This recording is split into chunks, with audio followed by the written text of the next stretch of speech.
It's like we all know what's going down, but no one's saying shit what happened to the home of the brave. These motherfuckers, they controlling us now, and no one's talking about how they made us fight and be slaves. And everybody's just walking around, head in the clouds and wanna wake up to a dead in the grave. By then it's too late, we need to be ready to raise up. Welcome to the end of days. Everybody is slaves, only some are aware that the government releasing poison in the air. That's the reason I collect so many guns in my lair. I ain't never caught slipping, never underprepared. Yeah, they shade sign on me, they just spring it proudly. George Bush, the grandson of Alistair Crowley. They want you to believe the lie that the enemy's Saudi. The enemy ain't Saudi, the enemy around me. Well, one of the fun things about all of this is that apparently the last video I made just entitled me to post videos longer than 15 minutes, so that's kind of cool. But I try not to make them that long, but every now and again if I have to rant, now I have some time to do it on, so that's kind of cool. Alright, so you guys kind of got a feeling there in the last video that I'm not just a religious guru, but by all means I don't take kindly to people who don't want to investigate that direction, at the very least, investigate it. As well, excuse me, my goodness. One of the things that I was really pushing forward to was understanding these different spiritual and religious beliefs is very paramount. It's very paramount because the government that we have today, the very institution of government, is modeled after religion. Kings and queens and things like that. The hierarchy of government is designed in the exact same way that religion tells them to do it. When you do that research, you'll figure it out. It's not that hard to notice when you know. But that's how government came about. It used to be religious wars, right? When there was no presidents and no this and no that, it used to be all religious wars. If you didn't believe in this particular God, well, we were taking a few limbs from you. Now, we've noticed that mankind has made a wild attempt at trying to better itself at doing that.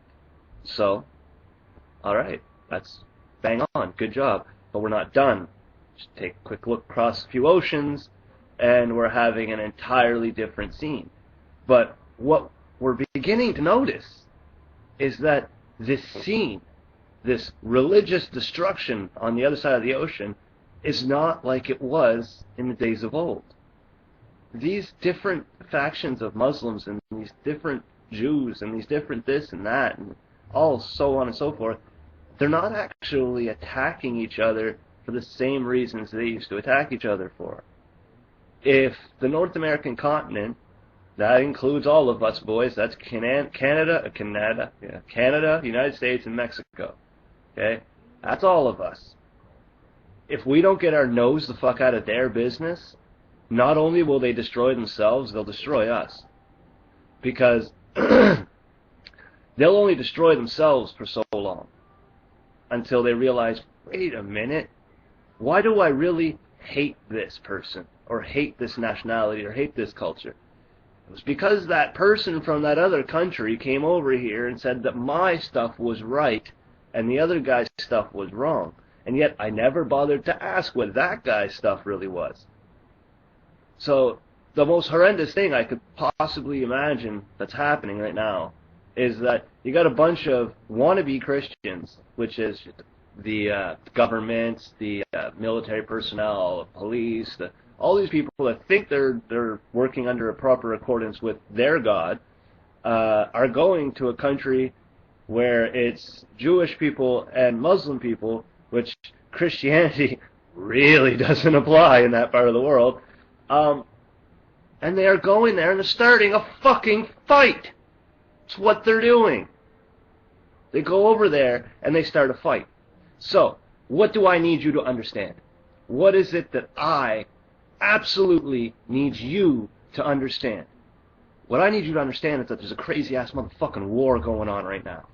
What I need you to understand is why it's happening. It's not because of box cutters. It's not because of a bunch of people getting onto a plane. And it's not because of 9/11. The corruption and the lie. 9/11 gave birth to the cover story. What we're trying to figure out is why the fuck did they determine it was so important they actually had to cover it? That is what's more important than what actually happened that day. What happened that day is a great many people lost their lives, and then more and more we move forward, we're realizing they lost their lives in vain.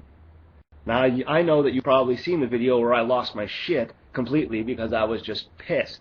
And people always tell me, don't make a video when you're that kind of mad because you come off the wrong way.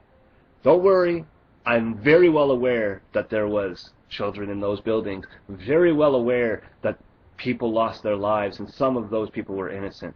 What I was bringing to light was the nature of work that was taking place there, and that there was a strong possibility that those people had to go and everybody attached to them. So I'm sorry if that came off completely out of touch and out of line, but it's an unfortunate and yet reality. But that still doesn't answer why it happened. That's the big one. That's the fun one. Why did it happen? And then once you figure out why, we as the populace have to decide whether or not the why is important enough to cover. Because they thought it was. What was so important to them that they figured flying some planes in them buildings was going to give them just enough cover. Just enough. Some have likened it to Hitler with his parliament. Sure. You know, when somebody sees a tactic that works, I'm almost very sure that they'll duplicate it in one way, shape, or form. Because I would be a hypocrite to say that it wouldn't, because that's what I did. When Occupy and Anonymous came to the scene, this entire thing that you were able to see is what I did. And it's a plagiarized version of what caught your attention. So as I said, it was going to go like this and then come back in and expand again. That is my goal. Is when we start looking at all these religious scriptures and we start comparing the governments and we start realizing, oh my goodness, the story is repeating itself. It doesn't matter who, what, where, why. What I'm telling you is that religious scripture is repeating itself. That's it. History repeats itself. My biggest dilemma is if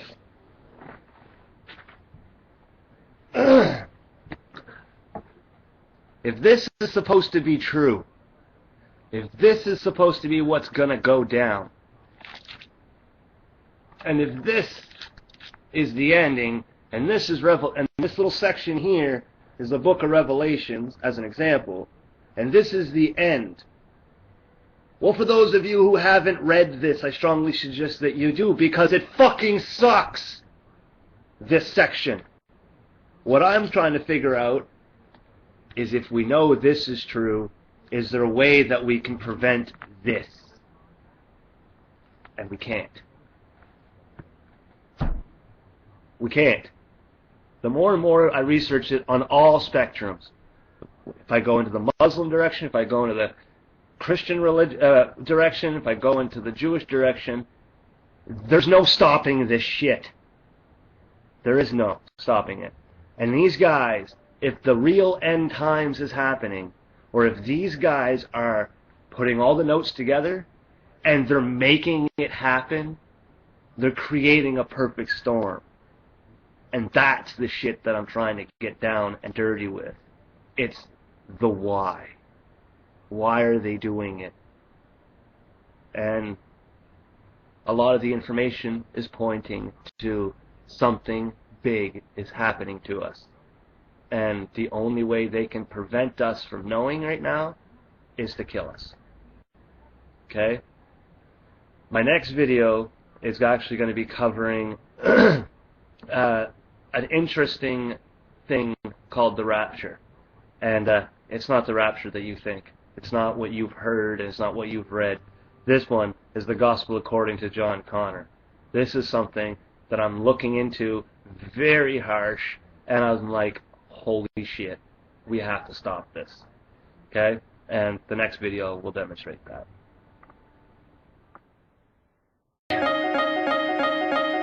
It's like we all know what's going down, but no one's saying shit when happens.